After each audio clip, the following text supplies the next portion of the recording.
So 89% of consumers would switch after a single bad experience, and 66% of business customers would switch after a single bad experience. 79% of consumers are going to talk about their bad experience. 95% of business customers. With over 1 million professional members, the Internet Marketing Association is a force to be reckoned with. This is I Am a Leader, the official podcast of the world's largest association of Internet marketers. Join Dominic Sirianni, CMO, as he sits down with inspirational leaders, delves into the research lab, shares career opportunities from IMA partners like Microsoft, Oracle, and Adobe, and gives you the insights you need to perform at your best. Here's your host, Dominic Sirianni.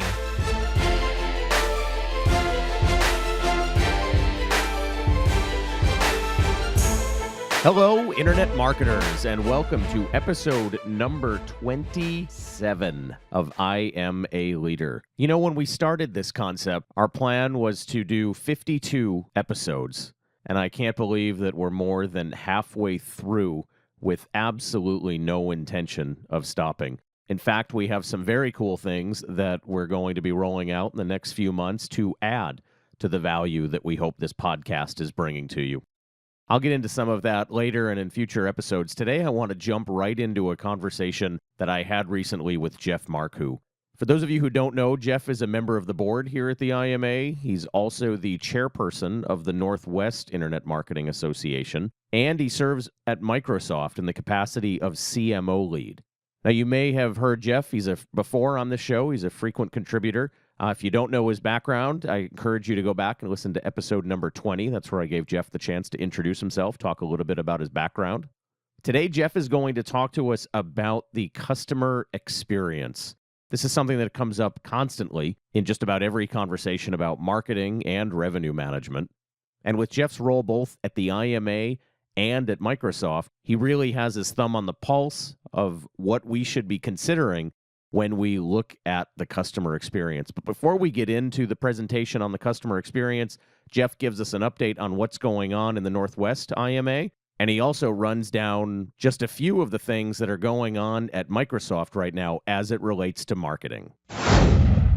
It's been a while since we've talked. I know the Northwest IMA has kicked off. You've had a couple of great events. Why don't you bring us up to speed?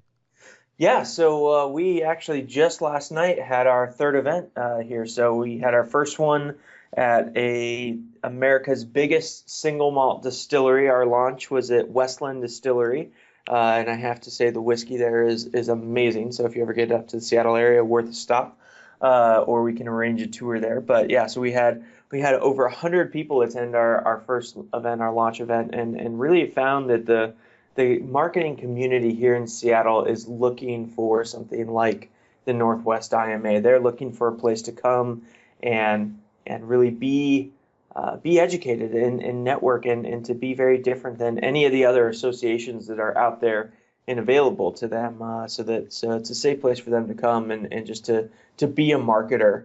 That was one of the biggest things that we heard was a lot of the other associations in the area, and we've heard this kind of across the country, is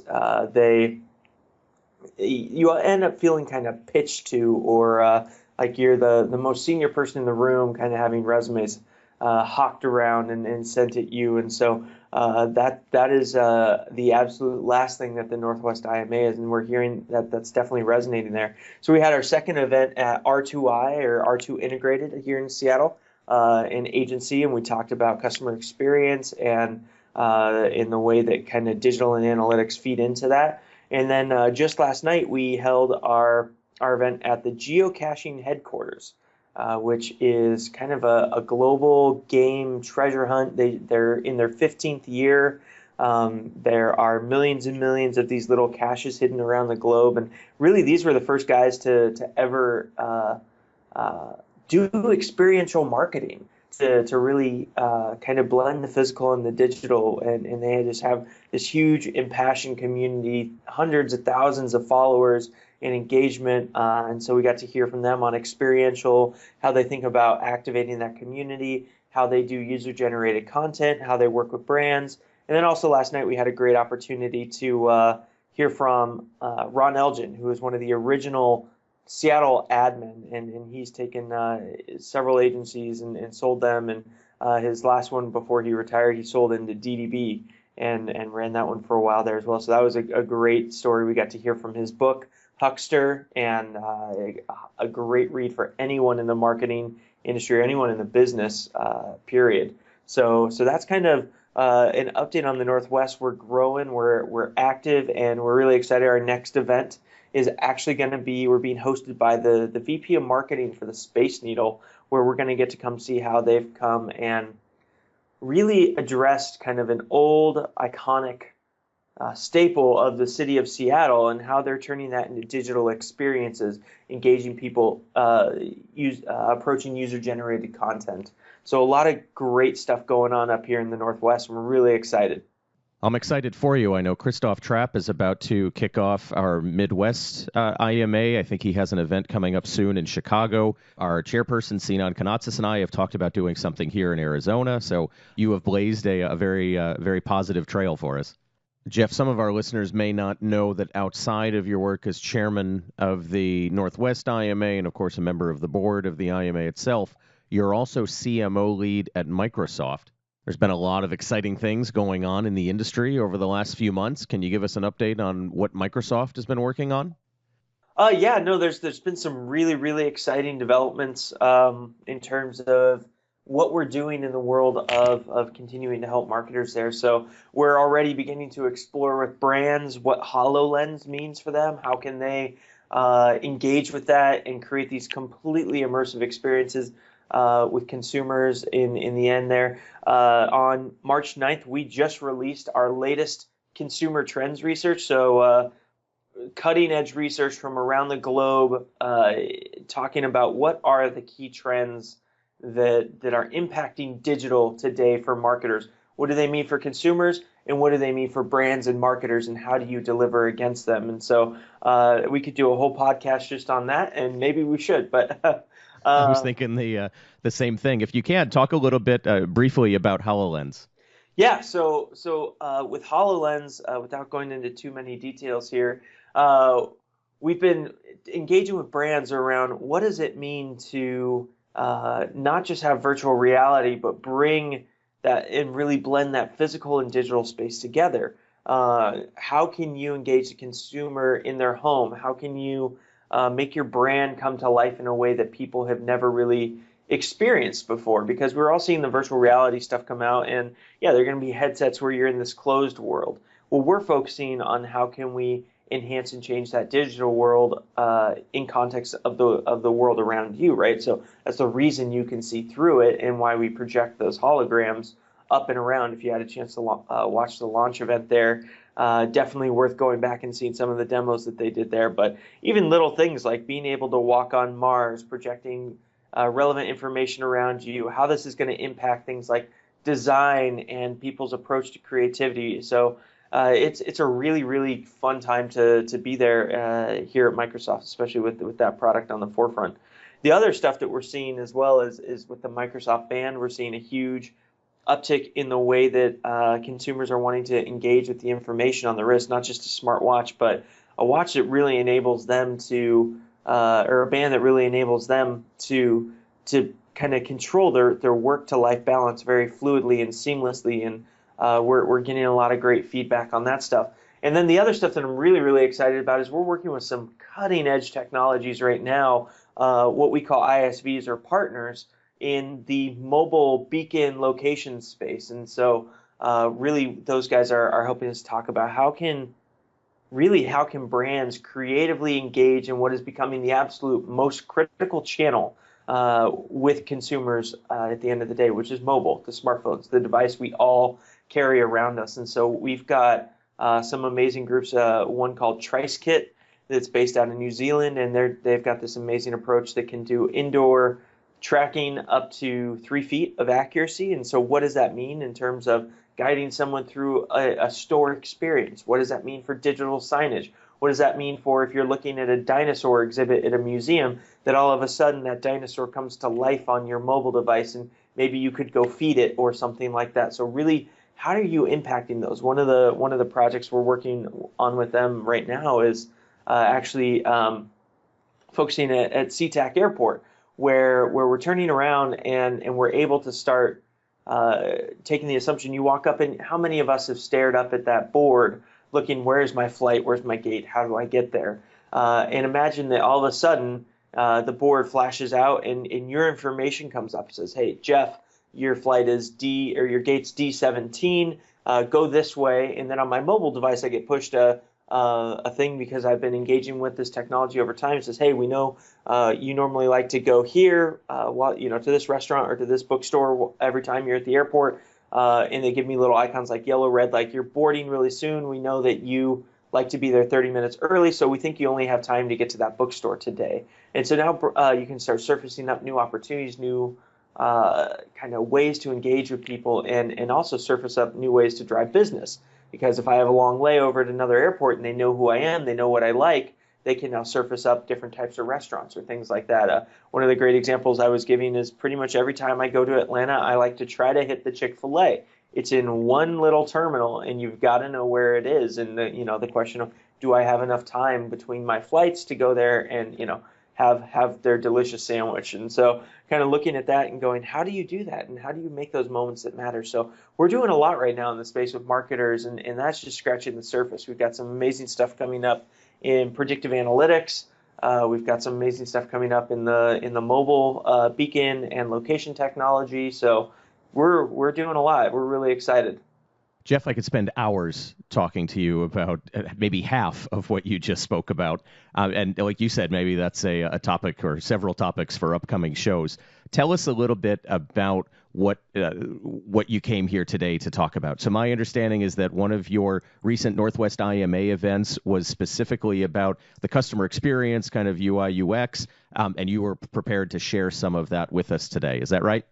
Yeah. So at our last event, I had the opportunity to present on customer experience and what does that mean, and why is it really different for brands today, and why is it so important?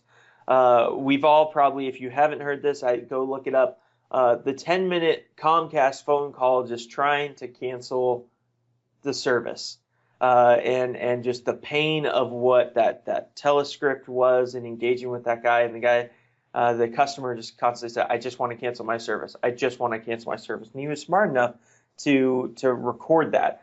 And that was incredible, just kind of hearing that, and the exposure and the impact that's had on Comcast. And so kind of starting to see those things. And we've all had bad customer experiences if you step back and think about it. There's a survey done recently where they asked telcos executives, how many of you think you have a good customer experience? And they said 80%. So 80% of the executives thought that they had a good customer experience. Then they turned around and they asked the end users, they asked the customers, how many of you think that this company is offering you a good customer experience? The number dropped from 80 to 8%. So less than 10% of people thought that their company that they were doing business with their mobile device, was giving them a great customer experience. One of the things I challenged the group when I talked to them with was, customer experience is everything in my opinion. Every touch point with a customer is marketing, as I talked about in my last one there. And our CEO at Microsoft had a quote of, obsessing over the customer is everyone's job at the company. From engineering to marketing to PR to your service people to your sales people. It has to be a culture shift inside the company. And so one of the things I challenged our members up in the Northwest to do, I said, when was the last time you took your company's customer journey end to end? From the first time you see an ad or a TV ad or digital exposure, all the way through to purchasing, all the way through to using the product, all the way through to calling customer service or trying to return something. When was the last time you did that? I think one person raised their hand, or that they had ever done that. And so that is one of the things I turned around and challenged them immediately was go do that tomorrow. And I challenge everyone listening to this, go do that. Find those hiccups in those bumps in the road here, because customer experience is occurring every time that a customer interacts with your product, services, or devices. And so the challenge that brands are really facing is that the customer experience is whatever the customer thinks it is. It's not what you think it is. We like to do these, journey maps and this and that, and this experience is really cool. But if the customer doesn't experience it in the way that we think they should, that doesn't matter. That's their experience. So it's on us to really look and understand that. And so a lot of companies right now, what we're finding is they're still looking at the customer from kind of an inside out. They start with the brand, right? Your company. And then they look out and they go say, okay, what are our online services, our consumer products, our support services? What do we have to sell? And then we look at the customer and we say, okay, great. That's the journey we want. So we start with a brand-centric approach. And so then this starts creating this interactive, these silos that you're building out with. The way that you need to do this is you really need to start listening to those customers, and you need to take them on the journey that they want to be taken on. So start with that customer who says, I have a problem, or I want to go interact with your brand, and then I interact with your brand, and from your brand, then I get to kind of your company and what you have to offer me. So you have to take me on the journey that I want to go on, not the journey that we all try to think about on that way. So it's a difference of looking from the inside out at the customer and from the outside in, from the customer's perspective and how they want to engage with us. There's really there's this fun new kind of set of metrics that are really critical and amazing when you put them into practice. And customers are judging our businesses, the quality of our experiences, based on these three things. Are they easy, or how easy is it to use your product? How enjoyable is it, and how useful is it? So easy, enjoyable, and useful. And this is how your customer perceives them to be. So how easy is it to buy from your company or use your product? How enjoyable was that process? And then ultimately, how useful was that? And so when we look at these three metrics, you can start measuring and seeing where the impact is. And you have to have all three of these to have amazing customer experiences. You can't just have two.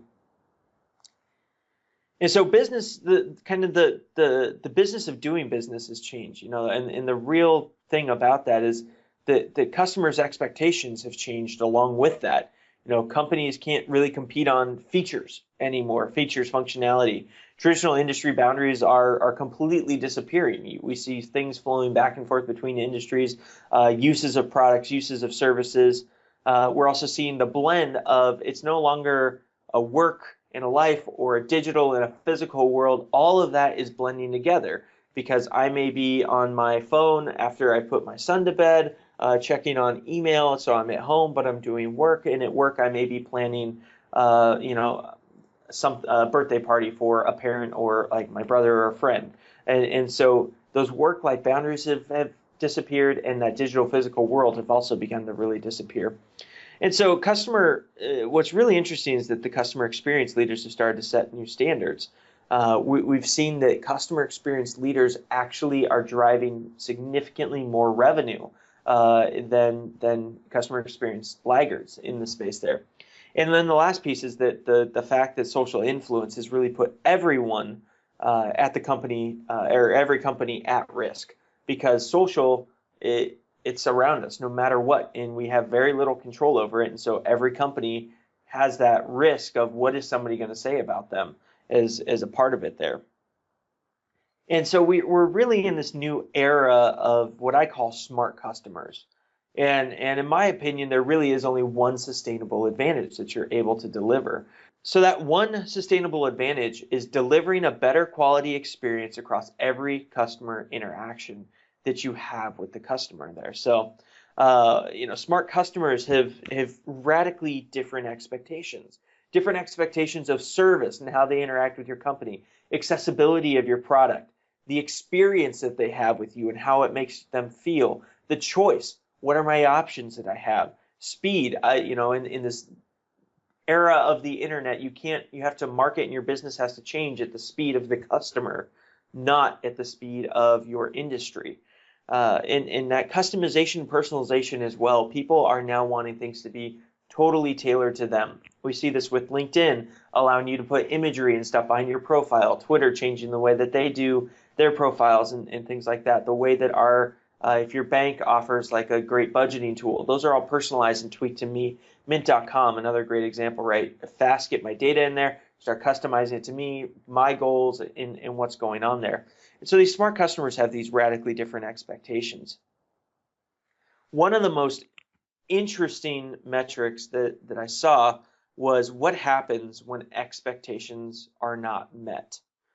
And the reality is brands get dumped.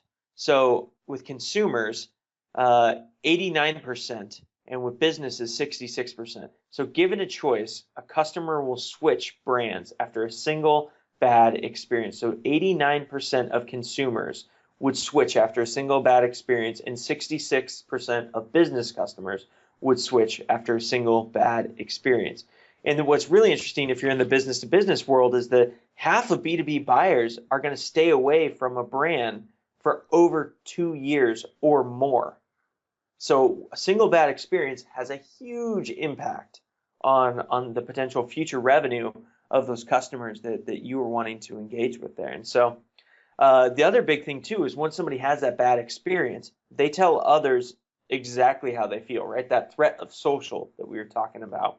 And so what we found in the statistics here were that dissatisfied customers are much, much more likely to share those complaints with others. And so 79% of consumers are going to talk about their bad experience.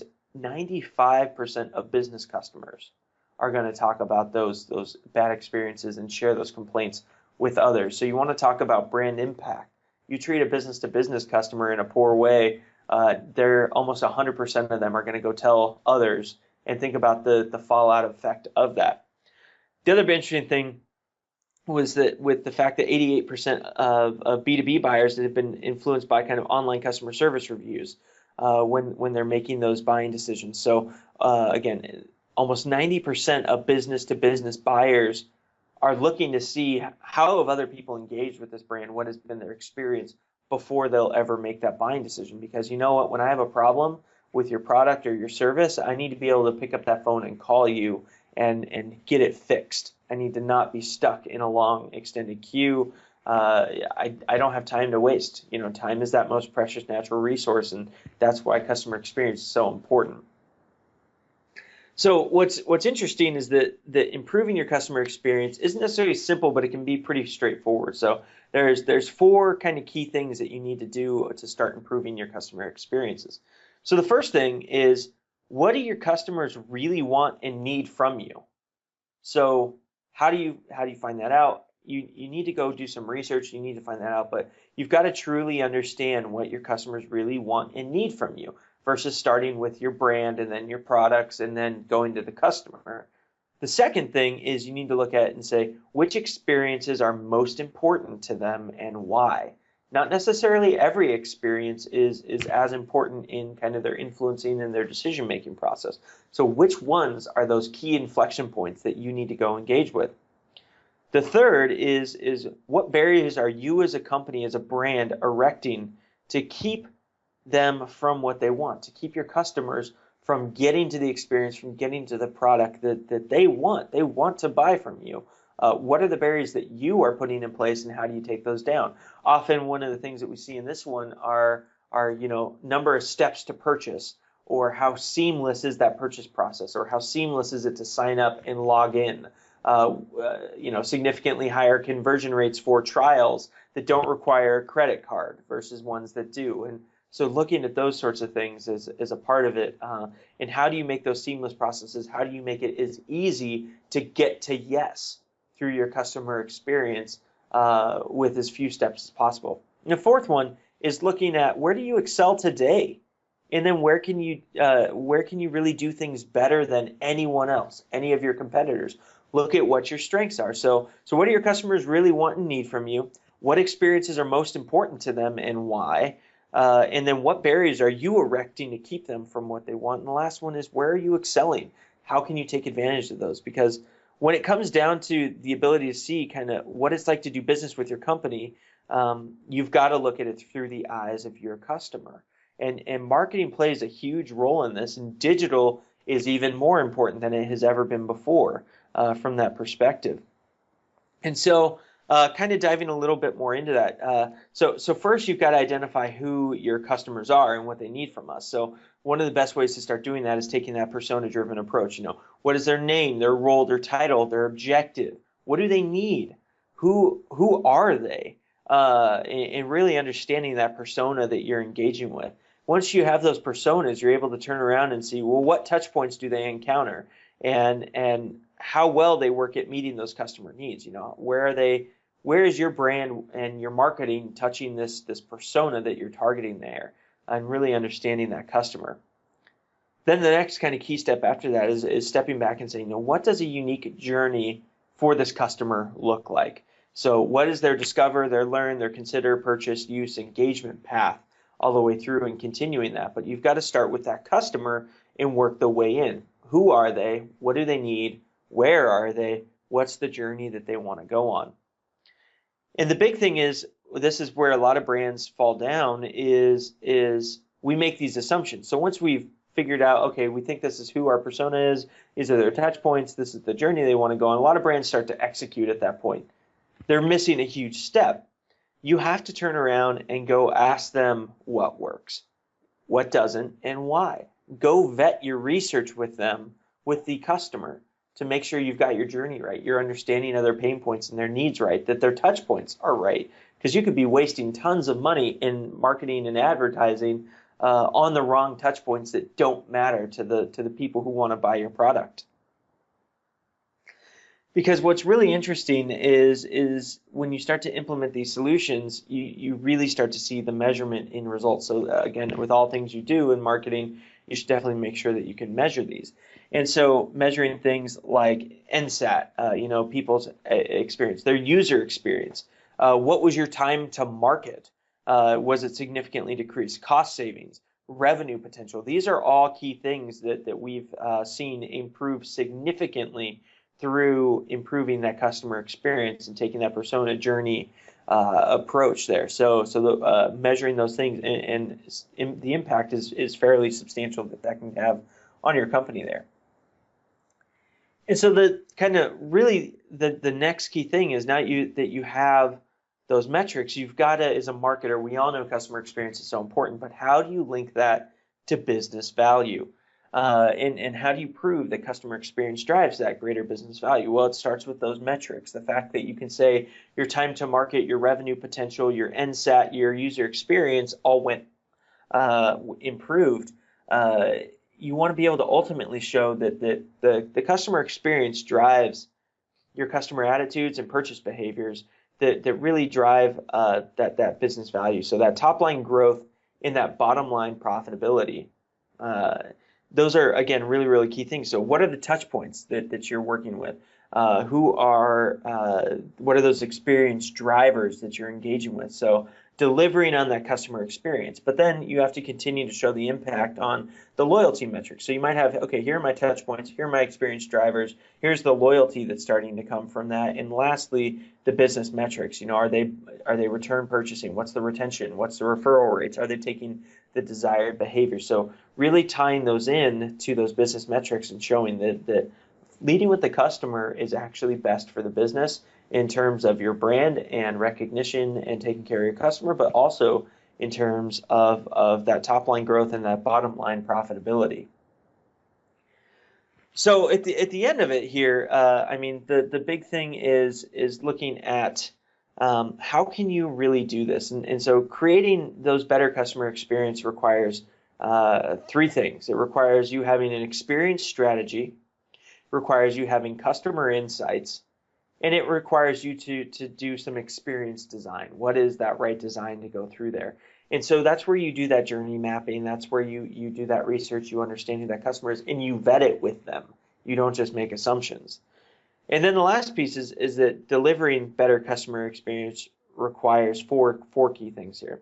So the right processes and systems in place. So the way that you interact, the touch points you interact with, having the processes in place, be that SLAs with your sales or customer service teams, giving people permission to do what's right in context to the customer. A governance model is another big piece. So process and systems, governance, measurement, you've got to be able to show that impact. And then the last piece is culture. And I think the culture piece is the most important. we were just talking last night with Ron Elgin on kind of this almost approach of the no asshole rule inside of companies, and how he ran that inside of his businesses. And that was how he was able to make sure that his clients were well taken care of.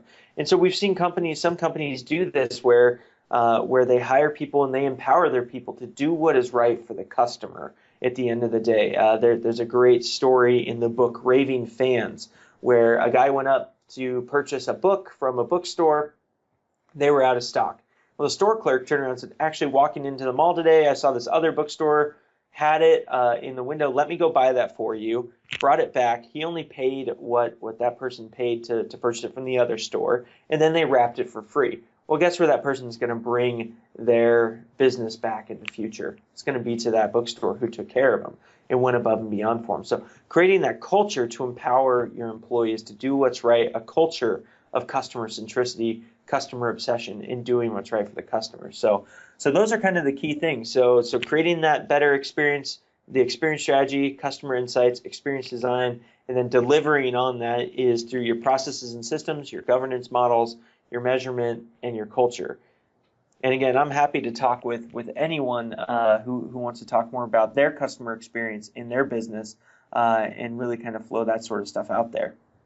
Jeff, that was incredible. I really appreciate the deep dive. I've got just one follow-up question. I want to keep it to that because I think it might take you a few minutes to share some good examples. So earlier you talked about how improving the experience isn't that simple, but it can be straightforward. And you mentioned 4 basically key things that marketers need to be aware of as they do this exercise. What do customers want and need? What experiences are impacting them as they move through the buying process or even the exposure to the brand process, any barriers they come across, and then where does the company excel in that process so that you kind of find out what your customers want, what they need, what their experiences currently are. That's incredible theory. I'm hoping you can drive us down a level, maybe share some examples of companies that do that well and what tactics they use to achieve that. So yeah, that's a great question. So I think one of the best way to bring this home is probably with like you said, kind of with a few examples around those 4 key points there. So one of the first companies that comes to mind, or there's a couple in the men's fashion world. One's called Trunk Club, and they do an amazing service where they step back and they say, all right, what do our customers actually need? Well, Trunk Club knows they're targeting men who probably don't like to go shopping, but they want some style experience and exposure, and they want it delivered to them. So Trunk Club matches you up with a stylist. You enter in some of your basic information. You have a call, give them your sizes, and every month they send you a trunk, a box with clothing items in it. And so they're matched to your style. The stuff goes together. It builds on the wardrobe that you already have. And you get to try stuff on. If it fits and you want it, you can keep it. And you only pay for what you keep. You ship everything else back. So over time, they get more and more fine-tuned to what you like, what you need. So they step back and they said, all right, what do customers really want and need from us? Well, they're men who don't like to go shopping, but they want a nice tailored experience with some style advice to come into them. So that is what our users are really, really wanting. And what experiences are most important to them? Well, it's the simplicity is what's most important to them. The fact that it just happens. And we're seeing this model happen a lot, things like Dollar Shave Club, et cetera, where the simplicity is almost the most important experience behind it. How easy is it just to get these things done? And then the last, the third one there is, what were the barriers that companies were erecting in place? So they took number 3 here, and they were able to turn it into, I would say, a true differentiator for them, where traditional retail, the barrier was I had to make the time to come in. I'd walk around the store. I wouldn't know, does this go with that? Do I want to, does this go with what I have at home? Is this my style? Recommendations? Maybe you could go meet with a consultant for a while, but then you're spending 4 hours in there and trying a bunch of stuff on. You feel obligated to purchase. And So they actually saw the barrier was kind of in that existing model. And so they turned around and kind of adopted, right, the Amazon model of getting stuff very seamlessly back and forth between the customer and the brand. And so they go in direct to the customer and start delivering that. So the barriers that were kind of in place to keep them from what they wanted was the in-store experience that their end customer was having today. And then where did they excel? Well, they excelled in custom tailored experiences to every individual. The fact that I would have a stylist that I can call, that I can email and say, I've got this thing coming up this month. Can you tweak my trunk to fit to give me an outfit that would work for this event or something in particular? And the stylist going through and doing that, and then them just building and growing and building that relationship and that rapport over time. I think another one more example that's a little bit bigger is Amazon. I think Amazon's done a great job with this, where they step back and they said, all right, what do customers really want? And they want to buy stuff, and they want to buy stuff fast, and they want to get it there.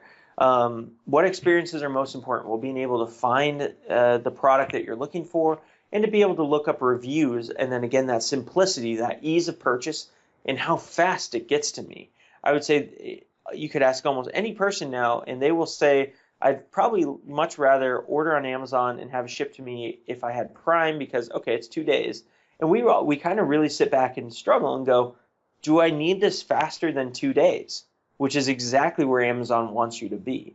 If I don't need this in the next 2 days, or before the next 2 days, I'm likely going to order from Amazon, as opposed to if I do, then I'm either looking at 1 day shipping, or I've got to go buy it in person here in the Seattle area. And so they looked at what were those most important experiences and how are they decreasing that. And in what they're seeing is a part of this experience, and the barriers there is a part of that. That's why we're seeing them ship to same-day delivery. That's why we're seeing them starting to explore the drone delivery that could ideally go within an hour and drop stuff off. So even decreasing that immediacy need and addressing that is a big part of that. So Amazon, you're right, you had the original, you ordered it and it shipped over time. Then they implemented Prime, right? One of the barriers that they were trying to address was that shipment time, because they wanted stuff a little bit sooner and they didn't want to wait, and so they'd go and buy it elsewhere. And where do they excel? Well, they've come in, they built an end-to-end customer experience in customer service place on that, where if you need to return something, it's easy, it's simple. Doing business with the brand is probably one of the simplest things you've ever done. You go and you look up what you think you need, they make some recommendations, you add stuff to your cart, you say ship, it shows up at your door 2 days later, I open it up, something doesn't work, or something I had a bad experience, or it's not what I was looking for, I can quickly go online, fill stuff out. There's not all, this 60 questions and, oh, was this your fault and we're not going to refund the money. It's no, here's your form, here's your thing. Just get a box, run this down to your UPS store, or throw it in the Amazon locker and ship it back. So they went and they've really looked at where and how do they excel in that space there. And so we're seeing a lot of companies kind of approach customer experience in that straightforward manner of what does the customer really want? Is it access to products in a faster way with reviews? Is it access to helping me with my personal style? Is it with helping me look good? Is it with getting those products faster? Which experiences are most important? Is it the simplicity of purchase? Is it the speed to getting it? Is it the fact that it's customized to me? They all took a look at that. The barriers, they're all adjusting over time, adding new product lines that they're hearing their customers asking for. They're looking new ways to innovate and continue to attack those barriers.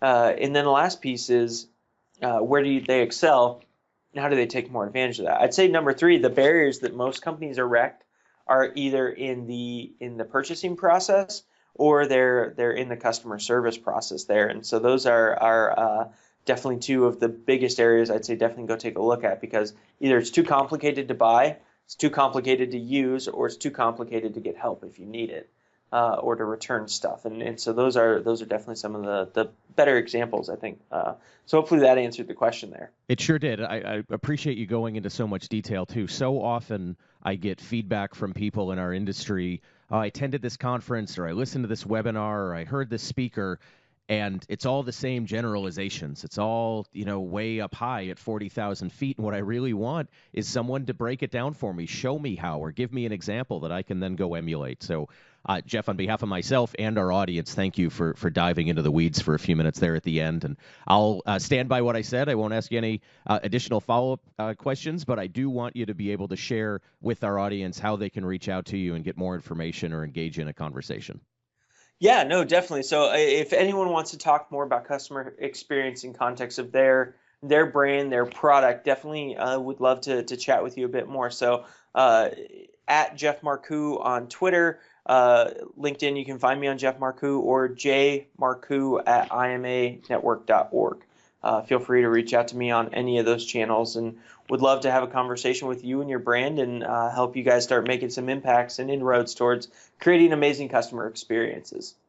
That's what it's all about. Jeff, a pleasure as always. Enjoy your weekend, and we'll see you again real soon. Perfect. Thanks for having me. Awesome insights there from Jeff, and he means what he says when he asks you to reach out to him. This guy loves marketing, and more importantly, he loves helping people become better marketers. Before we go, I want to share the latest entry in our Career Opportunity Exchange. This one comes to us from Bright Talk. Our friends there are looking for a senior manager of audience growth. Bright Talk is a knowledge-sharing platform through which hundreds of companies share webinars and presentations both live and on demand. Bright Talk helps its partners nurture and grow leads by linking people looking for knowledge with the companies that have expertise.